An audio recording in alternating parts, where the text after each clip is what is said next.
On dit souvent que l'humour est la chose la plus difficile à mettre en scène au sein du cinéma. Et je pense que c'est une vérité absolue. Et que peu de metteurs en scène auront envie de remettre cela en cause, tellement la tâche semble être compliquée. Je ne dis pas cela dans le sens où la comédie reste quelque chose qui demande un véritable talent, mais surtout dans le sens où, au cinéma, il est facile de faire rire un public de niche, mais il est souvent compliqué de mettre en avant un comique qui rende d'un humour tout simplement universel et accessible, chose que le cinéma a pourtant le pouvoir de rendre réel presque uniquement par le biais de personnages ou d'une intrigue.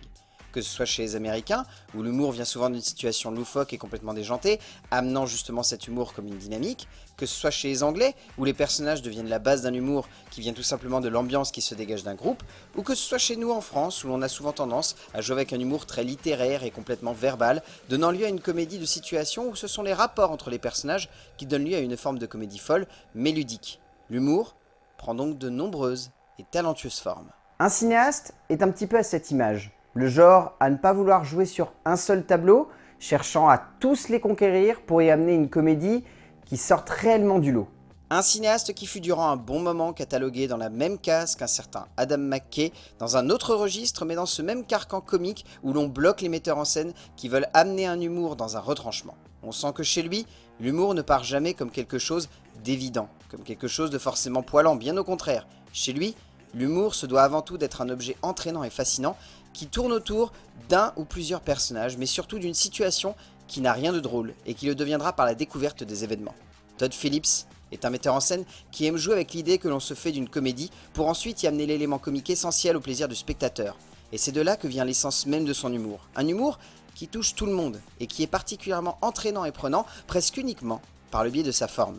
C'est cela, la patte de Todd Phillips. Et c'est cela qui rend ses films complètement atypiques, malgré, il faut le reconnaître, des débuts assez difficiles, mais qui retranscrivaient déjà un petit peu ça. En passant Road Trip, qui reste un pur délire assez représentatif de l'esprit de base de Phillips, son deuxième long métrage est assez représentatif de cela, car dans Retour à la fac, il y a tout ce qui fait l'essence de son œuvre par la suite. Dans ce long métrage, bien allumé et complètement fumé dans le genre, le cinéaste nous montre simplement un groupe de pères, ou d'hommes, incapables de faire face à ce que la vie a de plus cruel, l'âge.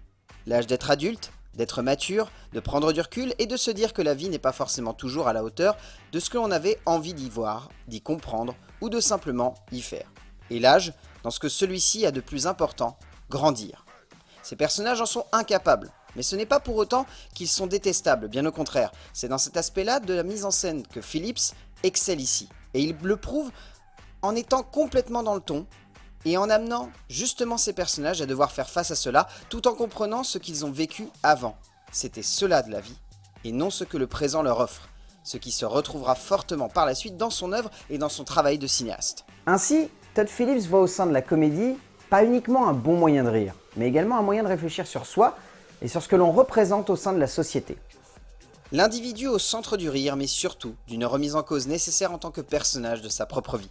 Tout du long de son travail d'auteur, Phillips est obsédé par cette idée que l'homme, dans ce qu'il a de plus tordu mais surtout de plus avancé, cherche avant tout à mettre en exergue l'idée de construire sa vie comme un modèle de réussite sociale et amicale, et non familiale et professionnelle, comme si pour lui le rêve américain se devait d'être dans une soirée et non dans un foyer. Une bien étrange manière de concevoir un groupe de personnages ou d'individus, mais une manière qui captive parce qu'elle joue énormément avec ce concept fortement mis en place dans les stoner movies de placer un personnage en décalage par rapport à la société, au centre d'une matrice où les responsabilités sont l'origine même de ce qui va le mettre dans la merde. Et c'est là que tout le sens du cinéma de Phillips prend une envergure passionnante et puissante, qui captive donc. Phillips est un auteur qui par la suite a réussi à s'imposer en proposant ce qu'on pourrait nommer subtilement une reconception totale du stoner movie. Parce qu'avec Very Bad Trip, c'est véritablement là que Phillips va commencer à devenir le chouchou du public, en imposant à la fois un film accrocheur dans son approche de la comédie, mais en parvenant également à développer une essence dramatique et comique purement jouissive dans le sens où là, l'aventure se vit comme un stoner movie, mais remontée à l'envers pour plus de plaisir. Comme si finalement, dans sa conception de l'adolescent, le cinéaste américain parvenait à développer une idée simple. Nous sommes les sommes de nos erreurs, mais ce sont elles qui nous permettent de nous retrouver.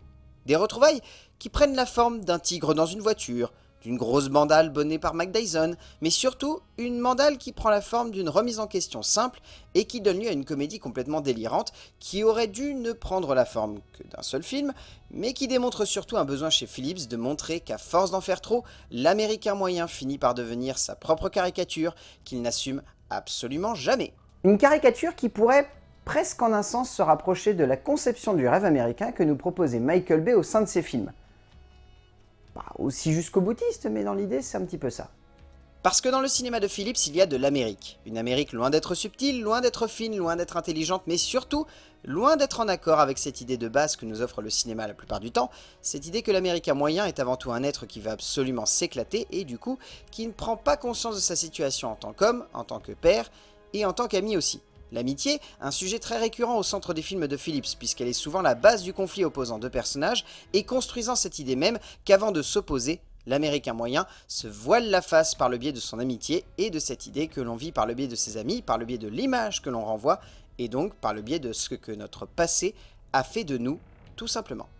Le cinéma est un art qui provoque le spectateur presque uniquement en lui rappelant que souvent, s'il commet une erreur, c'est parce qu'il l'a souhaité. Mais chez Phillips, l'erreur, on la commet souvent parce qu'on a des amis étranges, et parfois même, qui nous ressemblent bien plus que ce que l'on pourrait penser. C'est ainsi que, juste avant de nous embarquer dans un cauchemar bien glauque au sein de Gotham, le cinéaste avait décidé de toucher un genre un petit peu plus différent.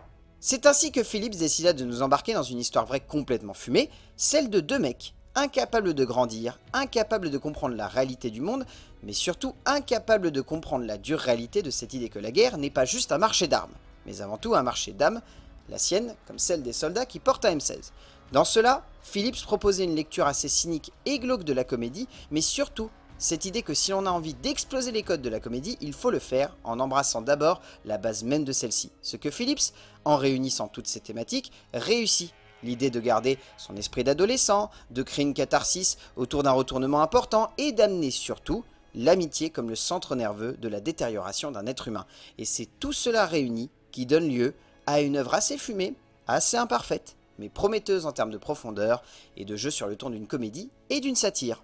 Ce qui donnera lieu à ce choix assez fumé, on peut le dire, de la part de Phillips de partir dans le drame total, bien glauque, et en plus de jouer avec la pop culture par la même. Alors, qu'attendre de ce retournement total au cœur de sa filmographie? Qu'attendre d'une œuvre qui sur le papier était détestée avant même d'avoir pu commencer son tournage? Qu'attendre d'un métrage qui depuis sa première bande-annonce ne fait que passionner et intriguer les foules? Qu'attendre d'une œuvre supposée être grand public qui finalement vole la vedette dans les festivals de cinéma d'auteur les plus prestigieux du monde? Qu'attendre d'une œuvre dont le sort semble avoir déjà été décidé avant même sa sortie? Eh bien ce qui est sûr, c'est que dans le fond, son nouveau long métrage sera certainement un joli petit coup de pied dans le Hollywood actuel, mais surtout sera un bon moyen pour Phillips de montrer surtout qu'il n'est pas simplement un clown dans une production hollywoodienne où la comédie en a fait un nabab, mais surtout qui démontrera certainement que voir la vie en sombre est peut-être le meilleur moyen de réveiller les consciences. Et lui donnera surtout, je l'espère profondément, une reconnaissance en tant qu'auteur qu'il mérite tout de même depuis un bon petit paquet d'années, j'en suis sûr.